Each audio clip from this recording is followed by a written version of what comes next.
സുനിൽ വ്ളോഗ്സിൻ്റെ മറ്റൊരു വീഡിയോയിലേക്ക് എല്ലാവർക്കും സ്വാഗതം. ഞാൻ സുനിൽ പത്തനംതിട്ട. വീഡിയോ ആദ്യമായി കാണുന്നവർ സബ്സ്ക്രൈബ് ചെയ്യാൻ മറക്കാതെ ഇരിക്കുക. ബെൽ ബട്ടൺ പ്രസ് ചെയ്യുക. അതുപോലെ ലൈക്ക്, ഷെയർ, കമൻറ്റ് ചെയ്യുക. കേരളത്തിൽ നിരവധി സ്വകാര്യ പണമിടപാട് സ്ഥാപനങ്ങൾ തകർന്ന വാർത്തകൾ നിത്യേന നമ്മൾ കേട്ടുകൊണ്ടിരിക്കുകയാണ്.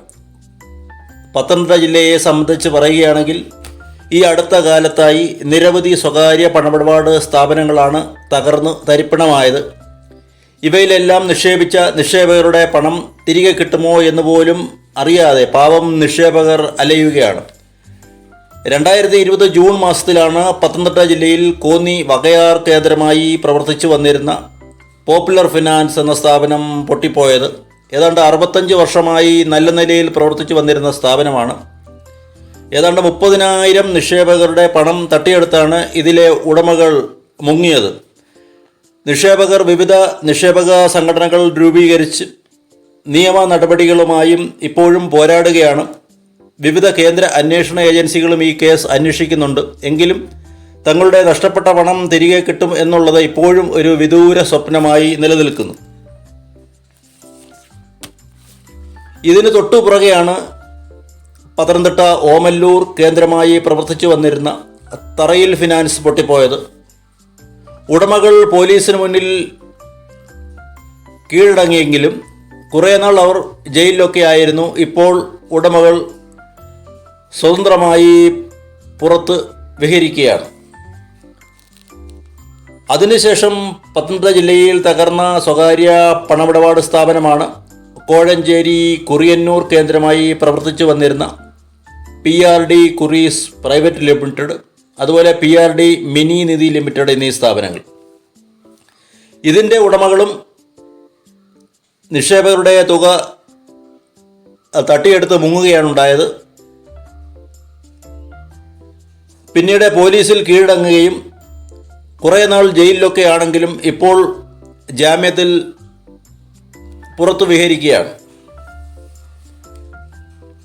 അതുപോലെ മറ്റൊരു തട്ടിപ്പാണ് കൊല്ലം ജില്ലയിൽ പുനലൂർ കേന്ദ്രമായി പ്രവർത്തിച്ചിരുന്ന ചേരിൽ ഫിനാൻസ് തട്ടിപ്പ്. ഇതിൻ്റെ ഉടമകളും നിക്ഷേപകരുടെ പണം തട്ടിയെടുത്ത് മുങ്ങി കുറച്ചുനാൾ ജയിലിലൊക്കെ ആയിരുന്നു. ഇപ്പോൾ ഇവരും ജാമ്യത്തിലാണ്. പിന്നീട് 3 മാസം മുമ്പ് നമ്മൾ കേട്ട വാർത്തയാണ് പത്തനംതിട്ട ജില്ലയിൽ കോഴഞ്ചേരി പുല്ലാട് തെള്ളിയൂർ കേന്ദ്രമായി പ്രവർത്തിച്ചിരുന്ന G&G ഫിനാൻസിയേഴ്സ് തട്ടിപ്പ്. മറ്റ് തട്ടിപ്പുകാരെ പോലെ തന്നെ ഒരു സുപ്രഭാതത്തിൽ സ്ഥാപനങ്ങൾ പൂട്ടി ഇതിലെ ഉടമകൾ മുങ്ങുകയാണ് ചെയ്തത്. പിന്നീട് ഇതിൽ 2 പ്രതികൾ, ഇതിൻ്റെ MD ഗോപാലകൃഷ്ണൻ നായർ, അയാളുടെ മകൻ ഗോവിന്ദ് എന്നിവർ പോലീസിന് മുന്നിൽ കീഴടങ്ങി. ഇപ്പോൾ ഇവർ ജയിലിലാണ്. മറ്റ് 2 പ്രതികളായിട്ടുള്ള ഇതിൻ്റെ MDയുടെ ഉടമ സിന്ധു വി നായർ, അവരുടെ മരുമകൾ ലേഖ ലക്ഷ്മി എന്നിവർ ഇപ്പോഴും പിടികിട്ടാപ്പുള്ളികളായി തുടരുന്നു. ഇതിൻ്റെ ഏറ്റവും വലിയ ഒടുവിലത്തെ ഒരു ഉദാഹരണമാണ് ഇപ്പോൾ പുറത്തു വന്നിരിക്കുന്നത്. തിരുവല്ല ആസ്ഥാനമായി പ്രവർത്തിക്കുന്ന നെടുമ്പറമ്പിൽ ക്രെഡിറ്റ് സിൻഡിക്കേറ്റ് എന്ന സ്ഥാപനത്തെ പറ്റിയുള്ള പരാതിയാണ് ഇപ്പോൾ പുറത്തു വന്നിരിക്കുന്നത്. ഈ സ്ഥാപനത്തിൽ തങ്ങൾ നിക്ഷേപിച്ച നിക്ഷേപത്തുക തിരികെ കിട്ടുന്നില്ല എന്നാണ് നിക്ഷേപകരുടെ പരാതി. നിക്ഷേപകത്തുക മടക്കി നൽകണമെന്നാവശ്യപ്പെട്ട് ഈ സ്ഥാപനത്തിലെ നിക്ഷേപകർ ഇതിൻ്റെ ഉടമയായ കേരള കോൺഗ്രസ് നേതാവ് NM രാജുവിൻ്റെ വീട്ടിലേക്ക് മാർച്ചും ധർണയും നടത്തുകയുണ്ടായി. നെടുമ്പറമ്പിൽ ക്രെഡിറ്റ് സിൻഡിക്കേറ്റ് എന്ന സ്ഥാപനത്തിൻ്റെ ഉടമയുടെ വീട്ടിലേക്കാണ് മാർച്ചും ധർണയും നടത്തിയത്. കേരള കോൺഗ്രസ് M നേതാവും പാർട്ടിയുടെ മുൻ പത്തനംതിട്ട ജില്ലാ പ്രസിഡന്റും ഒക്കെയാണ്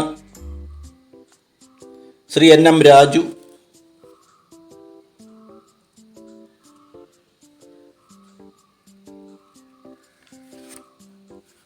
നിരവധി നിക്ഷേപകർ തിരിച്ചു തങ്ങളുടെ നിക്ഷേപത്തുക തിരിച്ചു കിട്ടുന്നില്ല എന്ന് പരാതിയുമായി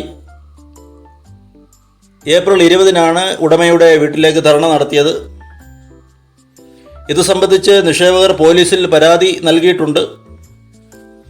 എന്നാൽ മെയ് 21 വരെ ഉടമകളെ അറസ്റ്റ് ചെയ്യാൻ പാടില്ല എന്നാണ് കോടതിയുടെ വിധിയുണ്ടെന്ന് ഡിവൈഎസ്പിയും പറയുന്നു.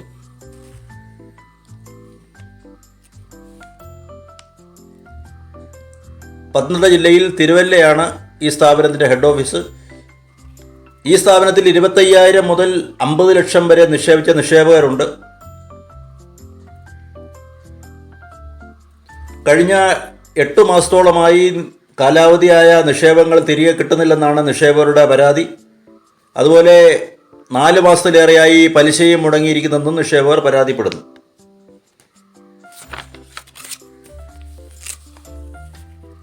ഇതിൻ്റെ ഉടമയായ കേരള കോൺഗ്രസ് നേതാവ് ശ്രീ NM രാജു പറയുന്നത്, തങ്ങൾക്ക് നിക്ഷേപമായി കിട്ടിയ പണം ബിസിനസ് മേഖലയിലേക്കാണ് ചെലവഴിച്ചത്.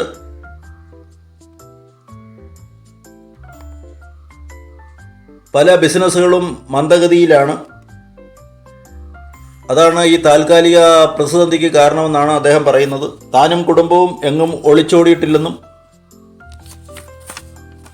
ഈ പ്രതിസന്ധികളെയെല്ലാം മറികടന്ന് മുന്നോട്ട് പോകുമെന്നൊക്കെയാണ് അദ്ദേഹം പറയുന്നത്. നിക്ഷേപകർക്ക് തങ്ങളുടെ നഷ്ടപ്പെട്ട പണം തിരികെ കിട്ടുമെന്നും പണം നഷ്ടപ്പെടില്ലെന്നും അദ്ദേഹം പറയുന്നുണ്ട്.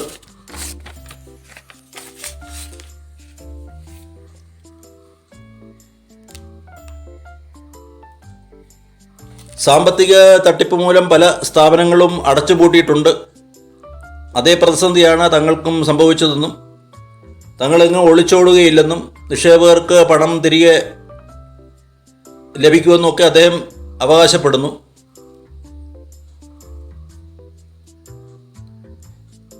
നിക്ഷേപകരും ജീവനക്കാരും മാനേജ്മെൻറ്റും ഒന്നിച്ചു നീങ്ങിയാൽ തങ്ങളുടെ സ്ഥാപനത്തിന് നേരിട്ട പ്രതിസന്ധി മറികടക്കാൻ സാധിക്കുമെന്നാണ് അദ്ദേഹം പറയുന്നത്. വസ്ത്രവ്യാപാര രംഗത്തും ഓട്ടോമൊബൈൽ രംഗത്തുമാണ് നെടുമ്പറമ്പിൽ സിൻഡിക്കേറ്റ് പണം മുടക്കിയിട്ടുള്ളത്. നിരവധി നിക്ഷേപകർ പണം തിരികെ ലഭിക്കാതെ പോലീസിൽ പരാതി നൽകിയിട്ടുണ്ട്. എന്നാൽ മാർച്ച് 21 വരെ ഉടമകളെ അറസ്റ്റ് ചെയ്തില്ലെന്ന് കോടതിയിൽ നിന്ന് ഇവർ വിധിയും വാങ്ങിച്ചിട്ടുണ്ട് എന്നാണ് തിരുവല്ല ഡിവൈഎസ്പി പറയുന്നത്. എന്തൊക്കെയാണെന്ന് പറഞ്ഞാലും കേരളത്തിൽ അങ്ങോളം ഇങ്ങോളം അതുപോലെ തന്നെ പത്തനംതിട്ട ജില്ലയിലും നിരവധി സ്വകാര്യ പണമിടപാട് സ്ഥാപനങ്ങളാണ് ഈ ചുരുങ്ങിയ വർഷങ്ങൾക്കകം തകർന്ന് തരിപ്പിടമായത്. ഇവർ പണം തട്ടിയെടുത്ത് മുങ്ങുകയും കുറേ നാൾ കഴിഞ്ഞ് പോലീസിൽ കീഴടങ്ങുകയുമാണ് പതിവ്. കുറേ നാൾ ജയിലിലൊക്കെ ആയിരിക്കും. അത് കഴിഞ്ഞ് ഇവർ നിയമത്തിൻ്റെ പിൻബലത്തോടെ പുറത്ത് ഇറങ്ങി സ്വൈര വ്യവഹാരം നടക്കുന്ന ഒരു സംഭവമാണ് നമ്മൾ കണ്ടുകൊണ്ടിരിക്കുന്നത്. നിക്ഷേപകർക്ക് തങ്ങളുടെ നഷ്ടപ്പെട്ട പണം തിരികെ ലഭിക്കാനുള്ള യാതൊരു സാഹചര്യവും ഉണ്ടാകുന്നുമില്ല. ഇങ്ങനെ പണം നഷ്ടപ്പെട്ട സ്വകാര്യ സ്ഥാപനങ്ങളുടെ സ്വത്തുക്കൾ കോമ്പീറ്റൻ്റ് അതോറിറ്റി മുഖാന്തരവും മറ്റും ജപ്തി ചെയ്യുന്നുണ്ടെങ്കിലും അത് ബഡ്സ് കോടതി രൂപീകരിച്ച് നിക്ഷേപകർക്ക് തിരികെ ലഭിക്കുന്നതിനുള്ള സാഹചര്യങ്ങൾ സർക്കാരിൻ്റെ ഭാഗത്തു നിന്നും ഉണ്ടാകുന്നുമില്ല. നിരവധി സ്വകാര്യ പണമിടപാട് സ്ഥാപനങ്ങളാണ് ചുരുങ്ങിയ വർഷങ്ങൾക്കകം കേരളത്തിലുടനീളം പ്രത്യേകിച്ച് പത്തനംതിട്ട ജില്ലയിൽ തകർന്ന് തരിപ്പണമായത്. അതുപോലെ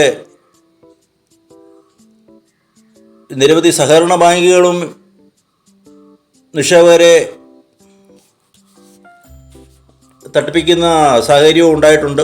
അതെല്ലാം നമ്മളെ പത്രമാധ്യമങ്ങളിൽ കൂടെ കാണുന്നതാണ്. എത്രയും പെട്ടെന്ന് നിക്ഷേപകരുടെ പണം തിരികെ കിട്ടാനുള്ള സാഹചര്യം ഉണ്ടാകുമെന്ന് നമ്മൾ പ്രതീക്ഷിക്കുകയാണ്.